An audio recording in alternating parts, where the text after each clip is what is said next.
একটা শুটকিও যে এত মজা হতে পারে সেটা আগে কখনোই ভাবতে পারিনি। যখন থেকে এরকম রান্না করে শুটকি খেয়েছি, তখন থেকে যখনই ভাত খেতে ইচ্ছা করে না, এভাবেই শুটকিটা রান্না করে নেই।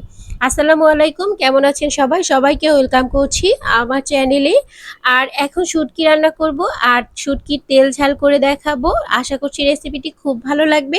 ভালো লাগলে একটা লাইক, কমেন্ট, শেয়ার অবশ্যই করা যেতে পারে। চ্যানেলটি সাবস্ক্রাইব করা যেতে পারে। এখন আমি প্রথমেই সরিষার তেল দিয়ে দিয়েছি। সরিষার তেলটা গরম হলে এখানে আমি হাফ কাপের মতো পেঁয়াজ দিয়েছি। আর মাছটাকে গরম পানিতে ভিজিয়ে রেখেছিলাম, ধুয়ে পরিষ্কার করে নিয়েছি। এ পর্যায়ে লইটা মাছগুলো আমি দিয়ে দিচ্ছি। খুব অল্প করে নিচ্ছি। পেঁয়াজের সাথে লইটা মাছটাকে একটু ভালোভাবে ভেজে নিতে হবে তেলে, তাহলে যে এর একটা আষ্টে গন্ধ থাকে সেটা একদমই থাকবে না। আর খেতেও কিন্তু দারুণ লাগবে। আর যেহেতু মাছটা গরম পানিতে ভিজিয়ে রেখেছিলাম, এটা কিন্তু অনেকটা নরম হয়ে গেছে। অবশ্যই গরম পানিতে ভিজিয়ে রাখার চেষ্টা করবেন। এখন একটু ভালো করে ভেজে নিচ্ছি। আর পেঁয়াজটা একটু হালকা যখন নরম হয়ে আসবে, তখন এখানে বাটা মশলাগুলো ইউজ করব। অবশ্যই শুটকি রান্নার ক্ষেত্রে বাটা মশলাগুলো ইউজ করতে হবে, না হলে শুটকির যে একটা গন্ধ সেটা কিন্তু অনেক বেশি থেকে যাবে, খেতে একদমই ভালো লাগবে না। এখন আমি বাটা মশলাগুলো ইউজ করছি। এখানে 1 চামচ জিরা বাটা, 1 চামচ আদা বাটা, 1 চামচ রসুন বাটা নিয়েছি। আর আজকে একটা মজাদার ইনগ্রেডিয়েন্টস এখানে ব্যবহার করছি, আর সেটা হচ্ছে কাশ্মীরি লাল মরিচের বাটাটা। এটা দিলে শুটকিটার মানে টেস্টটা মনে হয় দ্বিগুণ হয়ে যায়, আমার কাছে যেটা মনে হয়। আপনারা অবশ্যই ট্রাই করে দেখবেন। যদি কাশ্মীরি লাল মরিচটা না থাকে, তাহলে যে নর্মাল লাল মরিচটা আছে সেটাকে একটু ভিজিয়ে পানিতে ব্লেন্ডারে ব্লেন্ড করে নিতে পারেন, তাহলে পাটায় পিষেও নিতে পারেন। সামান্য পরিমাণ পানি দিয়েছি মশলাটা একটু ভালোভাবে কষানোর জন্য, না হলে কিন্তু দেখা যায় মশলাটা পুড়ে যাবে, তখন কিন্তু খেতে আর ভালো লাগবে না। আর এখানে আমি লবণ দিয়ে দিচ্ছি 1 চামচের মতো। আজকে রান্নাটা মাত্র 10 মিনিটে আমি করেছিলাম, কিন্তু এটার টেস্ট মনে হয় সব কিছুকে হার মানিয়ে দিয়েছিল। সত্যি কথা, আমি আগে শুটকি খেতাম না, কিন্তু এখন শুটকি খেতে আমার কাছে খুব বেশিই ভালো লাগে। মাছ মাংসের থেকে আমার কাছে খুব বেশি ভালো লাগে। এখন আমি এখানে হলুদ দিয়ে দিচ্ছি হাফ চা চামচ, আর হচ্ছে গরম মশলার গুঁড়ো দিয়ে দিচ্ছি 1 চা চামচ। আমি শুটকিতে বরাবরই একটু মশলাটা বেশি ব্যবহার করি, তাতে আমার কাছে মনে হয় খুবই ভালো লাগে।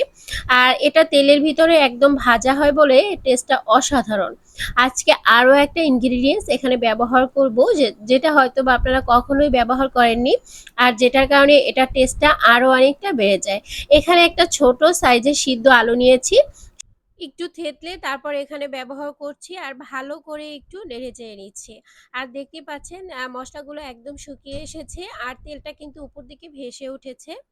আর এখন একটু ভালো করে নেড়ে চেড়ে এটাকে রান্না করে নিতে হবে। আর তার আগে আমি একটু পানি দিব। এখানে আমি গরম পানি ব্যবহার করছি, আপনারাও চেষ্টা করবেন গরম পানিটা ব্যবহার করার, তাহলে কিন্তু রান্নাটা খুব তাড়াতাড়ি হয়ে যাবে, আর এটা টেস্টটাও খুবই ভালো থাকবে।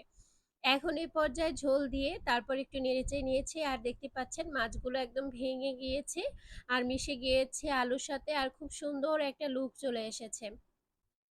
এই রান্নাটা শুধু দেখতেই সুন্দর না, খেতেও অনেক ভালো লাগে। যারা শুটকির এই রেসিপিটা ট্রাই করেনি অবশ্যই ট্রাই করবেন। এখানে 1 স্লাইস লেবুর রস দিয়ে দিচ্ছি, যাতে করে এর গন্ধটাও থাকবে না আর টেস্টটাও অনেকটা ভালো আসবে।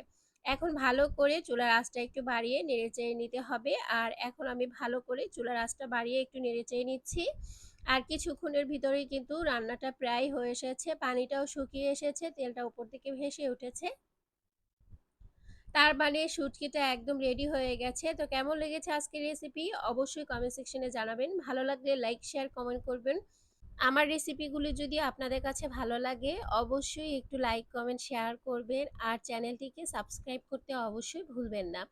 এখন আমার এটা হয়ে গেছে, আর ফ্লেভারটা স্ট্রং করার জন্য এখানে আমি একটু উঠানোর আগে সরিষার তেল দিয়ে দিয়েছি, তাতে করে সরিষার তেলের যে একটা স্ট্রং ফ্লেভার সেটা কিন্তু থেকে যাবে, আর খেতে কিন্তু খুবই ভালো লাগবে। তো এই ট্রিক্সটা অবশ্যই আপনারা মানে ব্যবহার করতে পারেন বা ফলো করতে পারেন। এখন আমি একটু উঠিয়ে নিচ্ছি আর পরিবেশন করে আপনাদের সাথে শেয়ার করছি। আর খুব কাছ থেকে দেখতে পাচ্ছেন এটা কতটা লোভনীয় হয়েছে। আর এটা কিন্তু গরম ভাতের সাথে খেতে খুবই ভালো লাগে। আর যখন একটু ভাত খেতে ইচ্ছে করবে না, তখন কিন্তু এরকম ঝাল ঝাল একটা শুটকি রান্না করে নিতে পারেন। রান্নাটাও খুব তাড়াতাড়ি হয়ে যায় আর ঝামেলাও থাকে না। আর তাছাড়া এটা খুবই মজা। তো এখন এটাকে পরিবেশন করে নিচ্ছি, আর এটা পরিবেশন করার পর দেখতে পাচ্ছেন কতটা ভালো লাগছে। তো আজকের রেসিপি এই পর্যন্তই। সবাই ভালো থাকবেন, সুস্থ থাকবেন। আল্লাহ হাফেজ।